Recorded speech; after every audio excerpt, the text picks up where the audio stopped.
Hey guys, I'm Dr. Mike, and today in the Pop University lab, we're going to be talking about the indications as it relates to the standard knee taping. We find this to be a very versatile tool used not only in the rehab world, but also in the sports performance world. And there's quite a few indications as to when an athlete should apply this type of technique. In the rehab world, maybe you're someone who's dealing with a patellofemoral pain syndrome or a runner's knee or something of that association. We also see some other indications that aren't only directed towards injury. Maybe we're talking about general instability of the knee. We see some postural alignment issues with the patella going in directions it's not supposed to. It's really beneficial in the utilization of swelling control. If you're someone who's had an injury to the knee previously and now there's swelling around the joint, that tape is actually really beneficial in decreasing the swelling that is accumulating around the joint area. And then lastly, we see this utilized in generalized overuse syndromes. Someone who's running high mileage or lifting heavy weights at a repetitive utilization. We see a good job done by the tape here to unload those to allow an athlete to continue to move forward. There is actually a lot of good science behind this as well. Clinical research that has pointed towards the true mechanics of tape.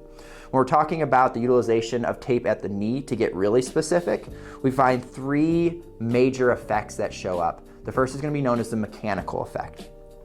We see that the utilization of tape at and around the knee can actually adjust the patellar position, or the way the patella, which is that little bone on the knee, adjusts the way the patella glides up and down and side to side, assisting with sometimes what can be pain response because the patella is inappropriately gliding or moving in one direction too much.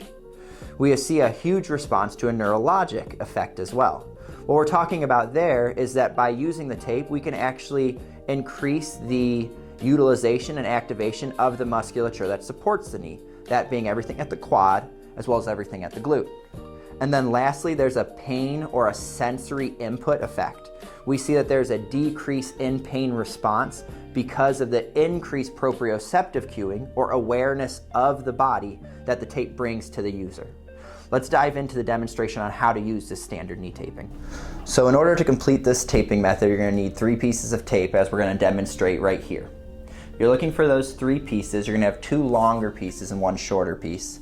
The longer pieces are meant to start at the top of the knee and then wrap around, and then to do the same thing on the other side, and we'll start there. That third piece is going to create a little bit of a U that crosses over both of them. So in order to start with this tape, the easiest thing we find is to create a little bit of a tear so that you can take that piece off, making it a little bit easier to put the tape on.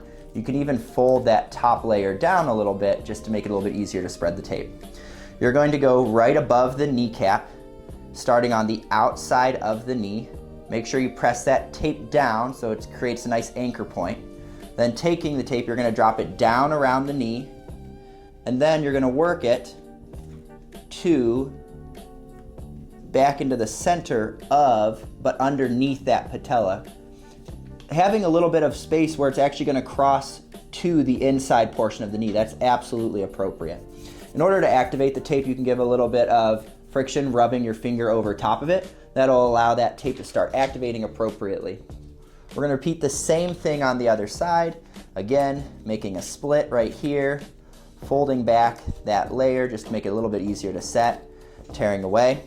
Again, starting at the knee. You don't actually have to cross the tape at the top part. It's okay for these 2 pieces to be off of each other. But then again, run down the knee. Once you get past this patella, you can start crossing over the joint line. It'll cross over the other piece of tape, creating a little bit of a crisscross there at the bottom. Again, make sure that you have no lines. You can rub friction over top just to get that knee tape to start staying. And that's going to be your second strip. The third strip is actually going to be the most important. It's that stabilizing strip. And what you want to do is you find your patella, that's your kneecap bone, and you're going to set it right there. So it's a little bit of a different tearing method where you're going to actually tear in the middle this time. You still want to perform that fold back just to give you a little bit more maneuverability. And you're going to set that center spot first to create your anchor point. So the anchor point, find the kneecap, you're directly below it, setting a stabilizing point right there. Use friction to access that, and then you're going to take that tape and it's going to run up. You want it to get past this tape point so it creates contact on the actual skin.